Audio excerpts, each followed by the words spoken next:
What's up guys, NepentheZ here and welcome back to another episode of The Road to Glory. Today we are looking at games 21 to 30 of the FUT Champs from last weekend. I realise it's already Thursday night when this is going up. The new FUT Champs is about to start. I've got so much content prepared in between.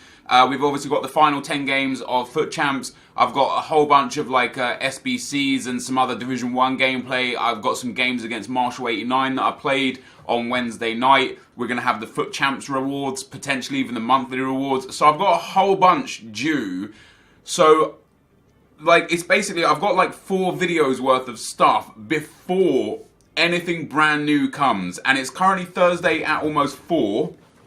And the very least, the weekly rewards are out at 6. Potentially the monthly rewards will be out today as well. Maybe next week, but maybe today. So I propose that I potentially just cut out everything and maybe just show maybe like a club tour. So what I could do is I'll probably do a club tour anyway when I do the live reward video, and that way if you do want me to just cut out the next few videos worth of stuff so we can get up to date, I can do that. I can cut it all out, miss it all, and then just start from where we're at and go forwards from being up to date. Alternatively, I can upload the videos, try and get out 2 a day, and try my best to kind of fulfill all of the content. But I'm already late for today. You would have probably heard in yesterday's video that I would have said you would get a video at 3 o'clock today. There's no video at 3 o'clock today because I just don't have the time to do it. So the likelihood is you'll get this video today at 10, 2 videos tomorrow throughout the day, 2 videos on Friday or on Saturday throughout the day, then the rewards on Sunday, and then this coming weekend's FUT Champs will only start on Monday, and I don't think that's where I want it to be. I want to be up to date. So I definitely want kind of a situation where I would like to be up to date and you know, at most a day behind on the content, because right now we're almost a week behind, which I just don't like. So I will take your opinions on board with regards to the series, but saying that, I think I'm gonna cut out. I think I might cut out all the gameplay and just put in all the important stuff, because the gameplay is neither here nor there, especially as it's already a week old. So I might just cut out every single piece of gameplay that we've got available to us and only put in players that are bought and sold, packs and SBCs that were opened, and so on and so forth. Because I think that will probably be the most beneficial way of doing it, and then we can get back to gameplay this coming weekend. So even again, I will take your guys' opinions on board, but I think that's probably what I'm going to do regardless. So we open the AFCON team of the tournament pack. You only got one opportunity to do that. Of course, the one that I would have preferred would have been Salah. But that dude that I picked up there wasn't so bad, you know, it wasn't so bad. You guys would have known we would have finished 16-4 in the last episode in FUT Champs last weekend, which wasn't too bad. That is genuinely about my average. 15-5, 16-4, that typically seems to be where I'm at after 20 games. But I hit just a really, really rough patch last weekend. You know, I had a lot on my mind. I was rushing my games. I wasn't really in the mood for the competitiveness and the stress that was FUT Champs. And I let it all get the better of me. And I ended up just completely capitulating. And after going 16-4 in my first 20 games, I went 11-9 in my second 20 games, which isn't very good at all. You know, if I went 11-9 the first 20 and then 11-9 the second 20, I would have got 22 wins. It would have been my worst week ever. I think to date my worst weekend ever is 25 wins or 26 wins. And I know, I think I spoke about this before. Because week 1 I got 26 wins when I believe Gold 1 was 28 wins. So even though I've got never less than 26 wins, there was one week, the very first week ever, that I actually only got Gold 2 because of the fact that the win structure was different back then. Ever since then I've achieved Gold 1 and Elite, Elite 2, Elite 3, Elite 1, yet to get in the top 100. Although actually I think in this video, there is a point in this video where we are in the top 100. You'll see it showing up on the screen. We don't finish in the top 100, but there is definitely a point in the video where we've got 19 or 20 wins where I'm actually top 100, which Felt good, but the only reason why it happened was because I rushed all my games, because I literally sat there and like people hadn't played as many games as me. So even though I was 20 and like 7 or something, which wasn't great, I hadn't actually. Look at that team, man. Look at that team. He's got Ramos at CDM, Wayne Rooney at CDM, that Randy Bronze player that obviously subbed out. Crazy team. I am trying to change teams myself. I've not been having fun, guys. I tried changing formations and changing players. I don't know if it's FIFA, I don't know if it's me. I'm just not playing good right now, you know. I really need to find my groove again. I don't want to miss out on Elite this weekend, because there's just some really good things in packs right now. Like this week just gone, I missed out on Elite. The first week I've missed out on Elite in about 6 weeks. And it's the weekend where I would have had the best reward opportunity, for the simple fact that the team of the week is just absolutely sensational. So for me to miss out on that is just devastating. It's my own fault, you know. I obviously led myself into these positions, but that's where we're at. Anyway, Team Sinestro says, Yo Nepo, why do you think that Gabriel Jesus in form is extinct? Interestingly enough, this comment came up a lot. I guess people just don't really understand how the one-to-watches work. Gabriel Jesus, although he has an inform right now, because his one-to-watch is still in packs, his one-to-watch is the trump card. It will favour the informs in packs. So until Friday at 6 PM, Gabriel Jesus will have a one-to-watch card in packs, which is a better card than the inform, because it is exactly the same as the inform. And if he ever gets another inform, it will automatically upgrade to that inform. So that's why the one-to-watch card is there. Friday at 6 PM, when the one-to-watch kind of promotion ends with FIFA, that's when his regular inform will then be placed back into packs until Wednesday of the following week. So yeah, basically his inform will be in packs Friday at 6. In the meantime, his one-to-watch is in packs. Genuinely, I would prefer to pack his one-to-watch, just is far more logical. Big Jim says, Nep, in my club I have one-to-watch Kante. Normal Kante is set to get an upgrade, but do you think it's worth holding on to the one-to-watch, or will he not be upgraded since the rating difference is 81 and 84? Just wondering, because you're more likely to know than me. Would like to know your opinion on winter upgrades anyways. So the winter upgrades typically and traditionally, but not specifically, follow the upgrades that have already been made in head-to-head. And there's a big list on Reddit of all the upgrades that we could potentially be seeing based on the upgrades that are in head-to-head. It's not always an exact science, but in general that's how it works. Even though Kante has got an 81 to an 84 upgrade for his one-to-watch, even if his base card only got upgraded. Let me actually get Foothead open here, because I'll be able to explain it a bit better if I'm looking at what I'm looking at. If Kante's base cards, Kante is an 81, right? So it's an 81, and then he's got an 84 rated inform and ones to watch, right? So if Kante's base card, the 81, went up to an 83, logic would dictate that's not enough to push the barrier of the 84, because it's an 83 and the inform and the ones to watch is an 84. But somebody on Reddit some months ago figured out that it's not based on the overall rating, but it's based on the in-game stats. And if even one in-game stat is more on the upgraded card than it is on the inform card, the inform card will also get a full upgrade. What I mean by this is the 81 Kante has 81 acceleration and the 84 Kante has 83 acceleration. So even if the 81 Kante became an 83 Kante but got 84 acceleration, that alone would be enough to then force the 84 to be upgraded to an 85 or an 86, which would also take up your inform, and it would take up the one to watch to an 85 or an 86. It's you basically just got to figure out whether or not there's the in-game stats, which ones are super close and will be relevant for being upgraded heavily. Looking at this Kante here, there's a few. For example, aggression. There's only 3 difference between aggression. There's 3 difference between stamina. 3 difference between slide and stand tackle. There's only 2 difference between marking. So he's got 75 marking on his base card, 77 marking on his inform card. So if his upgrade went to an 83 and he went up to 78 marking, that alone would be enough to upgrade his inform. With that being said, I think Kante, an 81, I think is far too low for him. He's won the title with Leicester, and based on Leicester's performances this season, you could argue that he was far more than a big part of that. Obviously, Mahrez, Vardy were big in that. Huth and Morgan had great season last season. But Kante was the star of the show, the workhorse that he is, the fact that he just would run for days, you know, he'd run a marathon or two every game to try and make sure Leicester stayed in every game.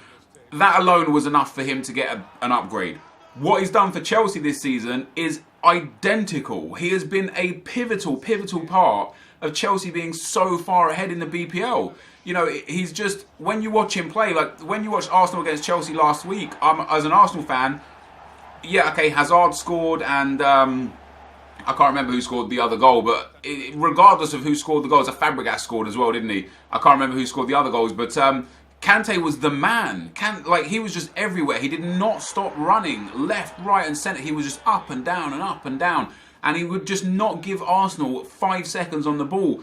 And it goes to show, in my opinion, that an 81 rated Kante is not high enough.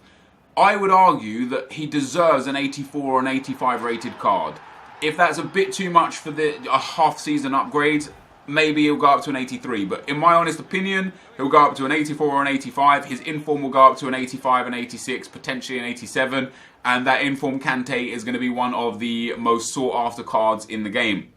And that's the same with how all of the one-to-watch / inform / winter upgrades will go. Sean Moy says, will there ever be an EPL SBC for the whole league, like League One, or is there already too much Premier League players? So the league SBCs are the top goal scorers from the previous season, considering the player is still in the league. So, for example, Ibrahimovic was the top goal scorer in the French league, but because he left, Lacazette was the second highest goal scorer. The SBC is for Lacazette.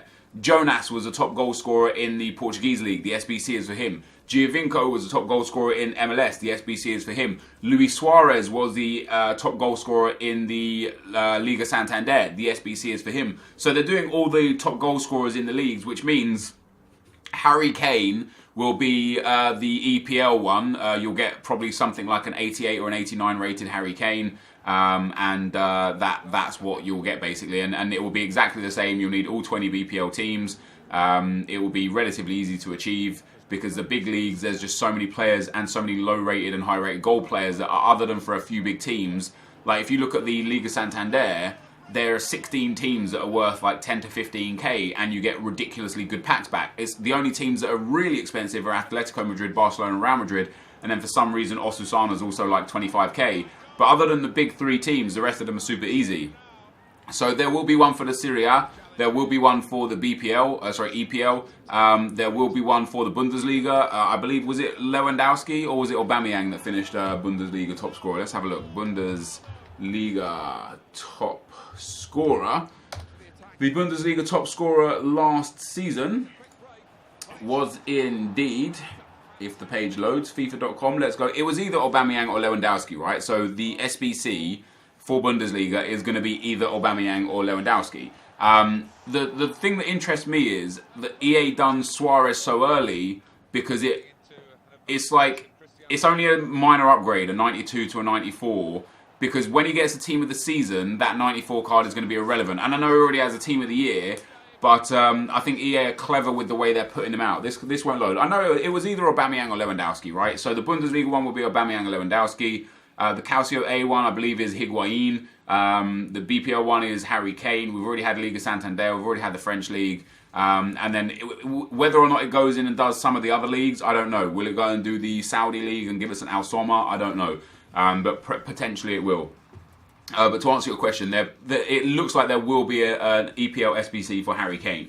Maka says, hey Nep, I see players put their pens to one side, then they will switch to the other. I just wonder, does it actually make a difference? Thanks in advance. It makes potentially a huge difference. There is an error in this game, which is still in this game, which EA have never addressed and never fixed, and that is this.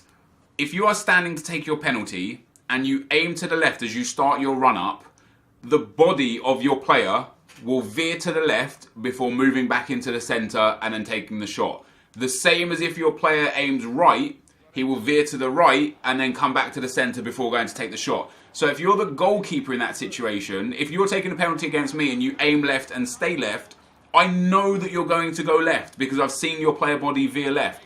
So what people do to counter that is they'll aim one direction before changing the direction, to hope that the person thinks they're going the one way because they've seen the body movement, and then they go the other way. It's a stupid bug in the game. I don't know how it's not fixed, but what this imposes is, if you know that somebody might know that that's a thing, you might see someone veer to the left, and then you might think, well, they might know that I know that now, so you might then dive to the right. So people sometimes don't even know what they're doing. What I try and do is not look at where the body's going, and I try and I pretty much just dive the same way 5 times in a row, because the likelihood is somebody's going to change their penalty one way or another. Look at that game, by the way. That's so disgusting. The own goal was devastating. The dude literally scored and then played it around the defence. Oh, frustrating games, but hey, that's FIFA for you. Yeah, but basically what I tend to do to save penalties is stand or dive just one way, because people typically never go one direction. They will always go one direction once or twice, and I will typically save penalties. In terms of taking penalties, I try and do a little bit of everything. You know, there was a chip penalty that was going around on Twitter about a week ago, 10 days ago, where if you can get the right power on the chip and the right direction, even if the keeper dives the right way, gets up again, doesn't dive, stands still, the ball will loop so high but take so long that it will dip just under the crossbar as it comes in, and the keeper physically can't save it.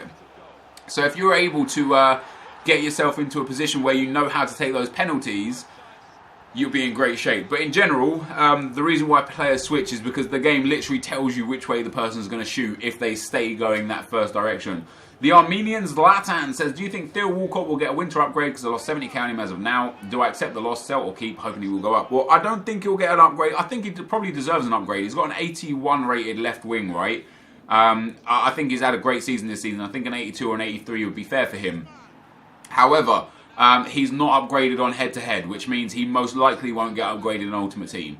In terms of value, I've also bought him on this account, which you'll see either in the next video or in a few videos' time, depending on how we put the footage out.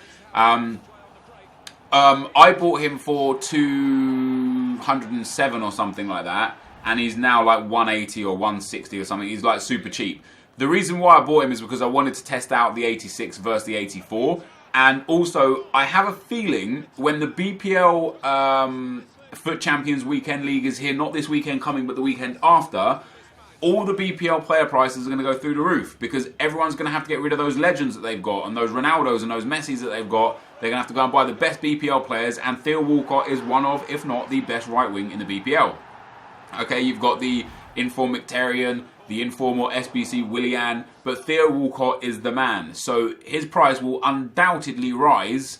You might not get all of your coins back, but I would definitely assume that holding on to him until this time next week would be the best opportunity for you to sell him on. And I'll be doing the same thing myself. Mohammed Abdallah says, hey Nep, will all winter upgrades get their informs upgraded too? For instance, Nzonzi has an 82 base card with an 84 and an 86 rated inform. Let's say he gets an 83 and an 84 upgrade on his base card. What will happen to his inform rating? And as explained earlier, as long as some of his in-game stats on his regular or / upgraded card surpass those of the informs will also get upgraded. And that is how that will work. Jack Cook says, hey Nep, just wondered when Team of the Season comes out and say Kante gets a Team of the Season card, will his one to watch card go up as well? Just wanted your opinion. Thanks for entertaining me these past few years. Well, thank you, Jack. And no, his one to watch will not also get upgraded. The one to watch cards will only ever follow the path of the Team of the Week inform cards. Any SBCs, any man of the matches, any hero cards, maybe hero cards would actually follow them as well, because the hero cards are also red cards in the monthlies. But basically, any Team of the Seasons, Team of the Years, anything like that, they do not count, and they will not count towards the one to watch. Which makes me really wonder why EA potentially have done Winter One to Watch Edition, because we're already in February. You know, there's not much of the season left before Team of the Season starts dropping, which means all these brand new cards that they've done as one to watches, they don't really have much opportunity to get upgrades throughout the year before they potentially could have a Team of the Season card that just far surpasses what the one to watch card could give them. Case in point would be Mane. You know, Mane has a Team of the Tournament card, or I believe, and then an inform that's lower than that, and a one to watch that suits the lower card.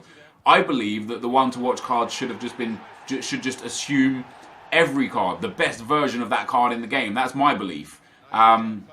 EA have done it different, but it does it makes it kind of a situation where any ones to watch card that you have now could really just be useless for you, because they're like, how much opportunity does, say, I don't know, like Sacco of Crystal Palace.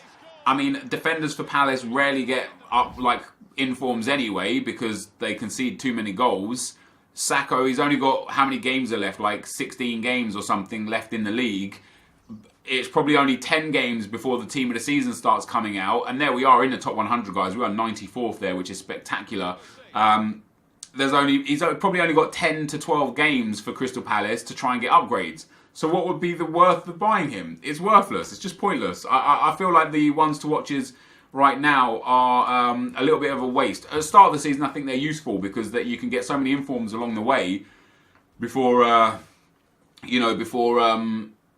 they become useless by team of the season. But for the half-season ones, I think it's a bit of a waste. Chief Keith says, Nep, do the right side of your team, PSG, with one to watch Draxler, Di Maria, Matuidi, Aurier, and Thiago Silva. Not a bad setup that you've suggested there for sure. I am trying a lot of new things right now. I've been buying and selling a lot of players, and I knew it would come back to haunt me. I've lost a lot of coins, both on depreciation and on tax, but I don't really care about the coin loss right now, because I've just been, as you guys know, I've been a little bit everywhere with everything in my head and stuff. So now going forwards, we can just focus on this series, make sure we get the best of everything, and start grinding up the coins. There was a point in time where I had like nearly 2 million coins, and that's now almost enough to afford like Team of the Year Messi, and now I have like 200,000 coins, and that's just not many coins at all. I have got a great team though, don't get me wrong, my team is fantastic. I've mismanaged my coins a lot over the last few weeks. I rushed a lot of stuff. I opened a Team of the Week reward pack during a terrible Team of the Week. If I'd saved those Team of the Week ultimate, inform packs until now, I would have made easily so much more money. But I don't have patience. I lost my patience. Look at that, another loss that I took. I was just playing bad this weekend league. Shay Hogan says, hey Nep, I played a 4-3-2-1 with Martial left forward, man of the match Son striker, man of the match Walcott right forward. But when I'm struggling, I like to go to the 4-1-2-1-2 narrow. So who do you think I should play at cam when I go to the 4-1-2-1-2 narrow? I have Martial, Son and Walcott. I personally would play Son. But I also wouldn't be opposed to putting Martial there just for the height, to try and win those goal kicks and headers and stuff. Ultimately, you just have to test it out and see which one suits you best, But I personally would put Son there. Wizard FA says, Nep, do you think man of match Walcott will go up in price? I bought him for 285k.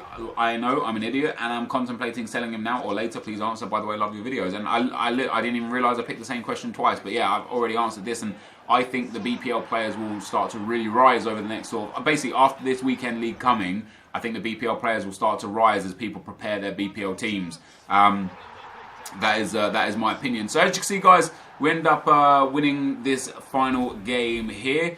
We did make it into the top 100, but I really let myself down in this batch of 10 games. I can't even remember what I was on. I can't even remember what I finished on, like maybe 23-7 or 22-8 or something, after being 16-4, maybe not even that, maybe 21-9. Yeah, 21-9. After being 16-4, I literally won 5 and lost 5 of those 10 games. One of the worst runs of forms I've ever had in weekend league, which sucks. We still had 10 games available. We only needed 8 wins to get elite. It was going to be a tough task, but it was definitely a possibility. We did manage to finish in the top. Well, we did manage to get into the top 100. We didn't finish in the top 100, but we did manage to make it into the top 100. But this, guys, is going to be the end of the video. If you have enjoyed it, be sure to leave a like, rating, comment, and subscribe to my channel if you haven't already. But for now, guys, I'm out. Peace.